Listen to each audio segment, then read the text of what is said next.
Salvete, Tēa Tempus II. If you're drinking your tea with me, cheers. What you sipping on today, gang? I got some, so the first tea bag in here, that was like my first cup. This was some raspberry hibiscus. And then after that, I kind of like to mix it. So like the first tea bag, it usually, you know, it's not really that good after the first one, but you still can get some like subtle hints of the first one. And so the second, we got some Morocco mint green tea. And so like the raspberry mint is very, very subtle raspberry, but should be popping. Cheers. Holy fuck, that's hot. So we're yapping today. What are we yapping about? Masculinity. You know, the thing is, a lot of people in, you know, like the manosphere space or self-improvement or even like in the spiritual community, a lot of people talk shit about masculinity, but no one actually knows what it is. And so I'm going to tell you, okay? And now let me be very clear about this. And let me be very clear about my position. I am not one of these manosphere motherfuckers. I'm not a self-improvement motherfucker. I'm not a dating coach. I am a metaphysicist, okay? And so when I tell you the masculine energy, the masculine principle, the masculine function is not about man, nor is feminine about woman, I need you to stop seeing these terms as having to do with like biology or gender or anything like that, because they don't. I mean, really, if we want to talk about gender, like the word gender comes from the Greek genere, which means a part, which is used to create. Gender was always representing one part that is required for creation, right? You know, like generation in terms of like creating something. That's what gender comes from. It's, hey, here's this one part, here's this other part, the two genders, masculine and feminine, the two principles, the two polarities in reality. When you bring them together, generation can occur. You know how like when man and woman come together, they create a child? That principle manifests across all of reality. There's also proton and electrons coming together, right? Neutrons are kind of in there too. We're getting freaky and shit. Right? What do? They create the greater wholeness of an atom, right? When a North Pole and South Pole magnets come together, they come together, and then what? A greater electromagnetic field is created. This same principle manifests across all layers of reality, because there's only one way creation, generation, actually occurs, by bringing these two principles together, right? Simple. Okay? And so masculinity is not about being a man. Femininity is not about being a woman. Masculine energy and feminine energy are both energies that live inside everyone and everything. Because these two polarities are how the one infinite creator manifests dually within the polarized universe. When you bring both of these two polarities together, you harmonize, you realize the oneness of the creator. And the oneness of the creator, the oneness of like the power of the oneness of the creator, i.e. love, that is the only power that can actually transform reality. And so when you bring the two into one, you're aligning with the creator's nature of oneness. And from that place, when you're aligned with the creator's nature, transformation moves naturally. Right? The thing is, transformation is always occurring in the universe, right? Like physics teaches us this. You know how like physics doesn't stop moving because, you know, you think about it? You know, like gravity doesn't just turn off. It's always there. Right? Physics isn't moralized. Metaphysics shouldn't be moralized either. The problem is people are like saying like masculine energy is like evil or like, you know, or whatever. Like whatever the bullshit is that comes from people psychologizing these things because they have no clue what the fuck they're talking about. Whatever it is, I don't care. I've done all those things myself too, right? And this is why I'm like coming here and I'm trying to like slap the shit out of y'all, because like most people in like, you know, like the attachment style, psychology, biology, if you're only operating from that level, not good enough. Even most of these spiritual motherfuckers who think they understand masculine and feminine energy, they still don't know what they're talking about because they're still too busy psychologizing instead of looking at the principles and the mechanics of the universe. So I want to get you beyond your fucking egoic mind and your need to like judge people. I want to just help you look at the principles, okay? Now, if your ego doesn't want to do that, just click off the video. It's all good, bro. I don't give a fuck what you want. Right? Because I'm here to give you something because I feel like I have to share it. If you want to receive it, awesome. If you don't, you would have been clicked off. So I'm not tripping. I don't care. I'm not here for everyone. I'm here for people who actually want to hear. All right? So if you do, awesome. I got a lot to say. The title of this video is Masculinity Needs to be Dominant. It should never be violating. I had to check real quick. What do I mean by that? A lot of people say that, like, actually, you know what? Let me read this, because this was actually what triggered me to like want to make this video. Not triggered as in like I was angry, but like it was just a thing that made me want to respond to it. So there's a writer on Substack. His name is The Angry Therapist, and he wrote this post. He said, "So what is the work? The work is men grieving the fathers they didn't have instead of unconsciously becoming them. The work is separating masculinity from dominance. The work is learning emotional regulation so desire does not override consent. The work is building intimacy skills, not just sexual skills. The work is calling out other men, not protecting them. The work is asking, where do I feel entitled? Where do I go numb? Where have I benefited from silence? The greatest difference between a boy and a man is this. A boy reacts from ego and fear.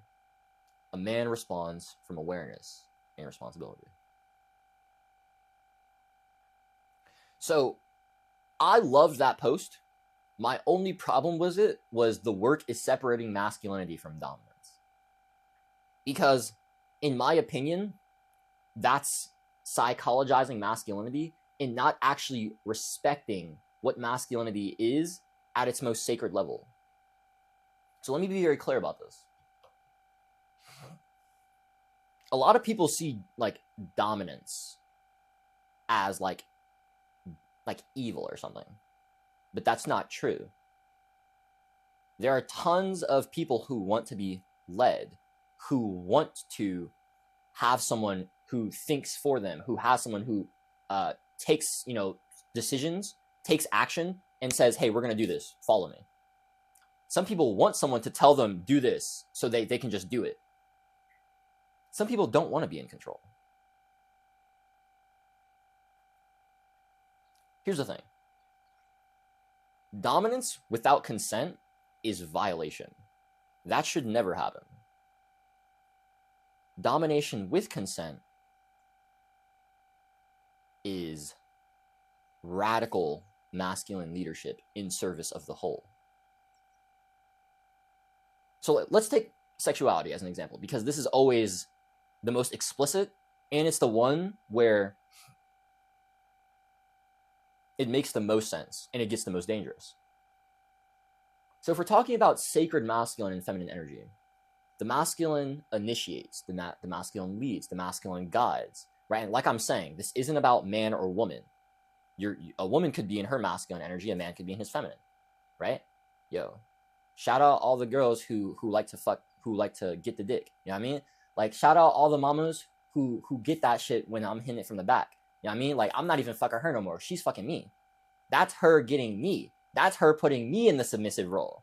That's her being in her masculine energy. You see what I'm saying? Shout out all the mamas that like to choke me while they riding me and shit. You feel what I'm saying? Like, that's hot. That's Jaden being in his submissive, in his feminine energy, right? This isn't about being a man or a woman. This is about what energy you're embodying in a moment, in a given moment, okay? And the thing is, this like flows in between, right? And so like I said, with like sexuality, let's say we were talking about man and woman, and the man was the one in the masculine role, the woman was the one in the feminine role, right? Because that's just typical polarity games. Dominance and submission in this case, and the thing is, submission has just as much like negative connotation as dominance does. And it's because we've separated dominance and submission from desire. That's all it is. And when I say desire, I mean genuine desire. To be led into a greater experience of wholeness, and to be led into experience of bliss, of peace, of love, of joy. The problem is dominance without consent, or submission that isn't actually from a place of like genuine openness and reciprocity, but it's submission from a place of being manipulated. That is always going to be a lose-lose situation. Now, the problem is the ego believes that it's winning, right? So like the guy who is like the guy who's like guilt tripping or like emotionally manipulating some girl to sleep with him, he thinks he's winning by sleeping with her, when really he's just showing himself that without emotional manipulation, you can't get what you desire, which means you never actually had the like real power and real influence to do it, right? It means you're weak. You know what I mean? Like, if you have to manipulate and control, it means you weren't already sure in what you had and the value you had. And when someone didn't recognize that, you had to make sure they recognize that so they do what you want. That's not love, baby. That's control. You know what I mean? That's not desire from play. That's not desire from overflow. Desire from abundance. That's desire from lack. And whenever we come from lack, there's only one choice: to amplify the lack that we've created. Because the thing is, what you don't actually realize is that these two people, right, the guy who emotionally manipulates and the woman who can even be emotionally manipulated and then like have sex with him because of that, these two people attracted each other because internally neither of them felt like their worth was valuable enough to not stand for that BS. First of all, a man who knows he's him and like who is genuinely like in his purpose, he's fulfilled, he loves himself, he has knowledge of himself. Any man like that wouldn't have to manipulate a woman to get him to sleep with her, because he just knows how to get women to sleep with her, because to sleep with him, because he actually knows seduction. He actually knows when desire is aligned and when it's not. And so if it's not, it's all good. He just goes away. He just stops putting energy into a situation that isn't going to serve him. It's like, if he's not going to get what he wants, which he's not, because she's showing him they're not aligned, it doesn't make sense to continue going. The idiot who is looking for validation and like looking for feeling like, something because he had sex with some woman is going to continuously hammer on getting sex from this woman, because internally the sex is the thing that he believes will make him fulfilled, when that's already a fallacy, right? Like, the man who's already fulfilled internally, the abundant man, he's good. He doesn't care about sleeping with a woman. I mean, he would like to, because that's his desire. But if he can't, it's cool. Because the thing is, his worth was never attached to like getting another notch on his belt or something. You know what I mean? His worth comes from his knowledge and his purpose and his mission and his own craft, his own development. His worth comes from his relationship with God. And so it's like, because of that, that kind of guy would never even be in a situation where he could be manipulating a woman for that kind of thing, because manipulation doesn't make sense for that kind of guy. You know what I mean? Because manipulation means I have to work harder to get something that's not even aligned. That literally makes no sense. You know what I'm saying? It's like, logically and energetically, why would I invest energy into something that isn't even really going to give me back what I want? I could just put that energy into something that will. Like the fuck? And this is like the fallacy. The guy who's like attached to sex and looking for women to validate them, he thinks that like the sex or having this girl is gonna like do the thing. And so he crosses the boundary. because he has to get this thing. He's so attached. And because the woman, right, who's also like in her wounded feminine, she is looking for validation externally. She doesn't have that internal worth. She doesn't feel like she's already beautiful and amazing and powerful as she is. She's looking to be validated by a man, by being chosen by a man, by being desired by a man. Those two people, the wounded masculine and the wounded feminine, they do some real toxic things because they're perfect for each other in that way. Right? The wounded masculine's under the fallacy that if I have power over her, I'll feel more powerful. And the wounded feminine's under the fallacy that if he has power over me, he like it means he loves me. Like it's you know, even though he's treating me like shit, I'm still getting love. Both of you are operating fallacies. One, having power over someone already means you don't have power, because power, true power, which comes from love, never violates. And the wounded feminine, she's operating under the fallacy that deceit and manipulation and control are love, when they're not. They're the ego's game of specialness. You make me feel special, so I'm going to keep you in this box so you can keep making me feel special. The sacred masculine and the sacred feminine dynamic is radically different. It looks similar in terms of action, but the energetic intent is completely different. Because the thing is, the sacred masculine, he's still leading. He's the sacred feminine, she's still submitting. The thing is, it's not power over the feminine. No. It is not desire to control her. No. It is power for the feminine, to uplift her, to uplift both of us. The thing is, a woman's openness is, a woman's like genuine openness is one of the most beautiful reflections of your ability to lead and like your masculine clarity and how safe you can make her feel. If you create that environment because you have that, like you have your own safety, you have your own internal stability, you have your own certainty, you know yourself, you love yourself. You're already fulfilled because you have your relationship with God, your self-mastery, your purpose. So you're not looking for a woman to fulfill you because your cup's already full. You're not looking for a partner to complete your life's already complete. A partner can only ever add more to your already abundant life. A lover could only add more to your already abundant life. Right? Like that's kind of like the core fallacy that lack relationships are in. They believe that a partner or a lover can complete them internally, when that's already wrong. That's an external person. You're trying to have them complete something internal. That's not how it works, bro. The internal can ever only be fulfilled internally. How do you do that? Your relationship with God, your self-mastery, your purpose. You know what I mean, dog? When you have those things, your life's already full. You're already overflowing. And so you aren't coming from a place of needing someone to complete you because you're already there. Right? And now, when I say complete, I don't mean some final destination where there's no more work to do. No. What I mean is every day you feel fulfilled because you're doing the things today that make you feel fulfilled. And you know that the trajectory you're on is helping you build towards your self-mastery, build towards your purpose. When you have those things, you're already full. And so when you approach relationships, there is no lack. You can't look for someone to complete you because you realize that the source is the only one who could ever complete you. And so you don't look for a person to do that. You ask directly from the source. Right? you just get it straight from God, baby. You get that internal fulfillment right from love itself. You're not looking to get that through someone else's love. You're getting it through your own contact with reality, your own direct relationship with God, your own direct relationship with yourself, your own direct relationship with your purpose.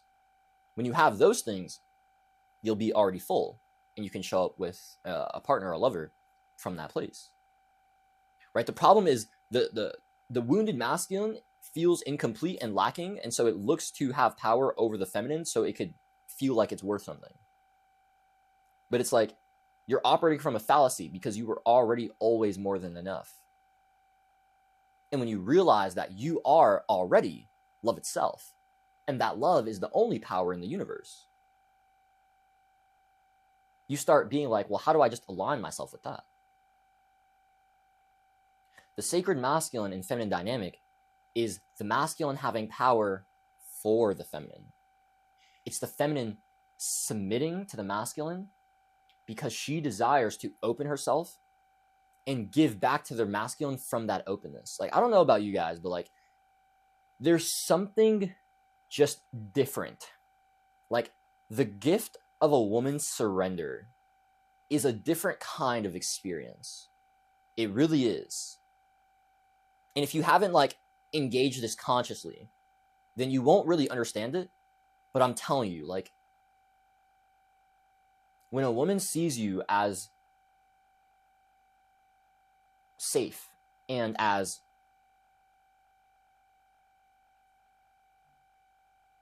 decisive, and she can submit both to the structure and the frame that you've created, but she also trusts where you're going. She can also kind of like get behind your activation. That's kind of like the square is the safety and the structure you create. And then there's also the line, which is how you like interact with her, how you penetrate her, but then it's also where you lead her, like where you're going, your trajectory. If a woman gets down with both of those things, I'm telling you, bro, like the openness that she will give you, it's something else. And from that openness, her feminine gifts will bless your life. I promise. Her radiance, her rejuvenation, her inspiration, her wisdom, her healing.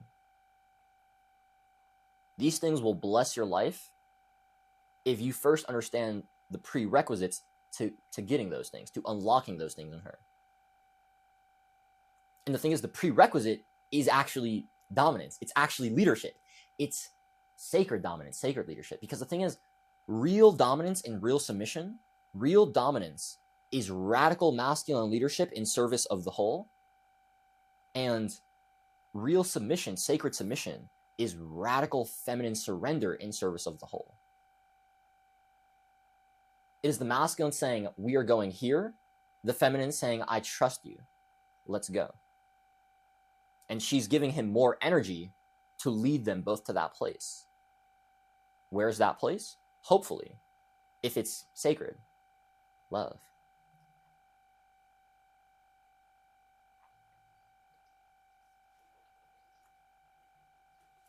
Dominance and submission should not be perceived as black and white in terms of dominance bad, submission bad. No. Sacred dominance good, sacred submission good. Wounded dominance, wounded submission. You feel what I'm saying? We have to understand that you can't try to say masculine good, feminine bad. That's fucking incorrect. Because what you're saying is that both these things that the creator made us true, one of them isn't. That's incorrect. Your metaphysics are off. Probably because you don't know the metaphysics. So that's why I'm teaching you them. No. All shadows, right? Like, so the wounded masculine, the wounded feminine, those are shadow manifestations. All shadow manifestations come from a sacred intuition, from a sacred realization, from a sacred reality. That sacred reality of like sacred masculine energy, power for the feminine to uplift both of us, right? And sacred submission, which is surrender to the masculine for the uplifting of both of us. There we go. My brain just stopped working for a second. The thing is, when it comes to like the wounded dynamics, one of the party usually believes they're winning and the other party always feels like they're losing. However, it's really always a lose-lose because the party that feels like they're winning didn't actually win. And after the thing happens, they always still feel hollow. They always still feel empty. And that's why they keep trying to, get more women and more money or whatever, because they're stuck on the hamster wheel thinking that if I have more, then it'll be enough. Then it'll be enough. Then it'll be enough. You're operating under a fucking fallacy. Cut it out.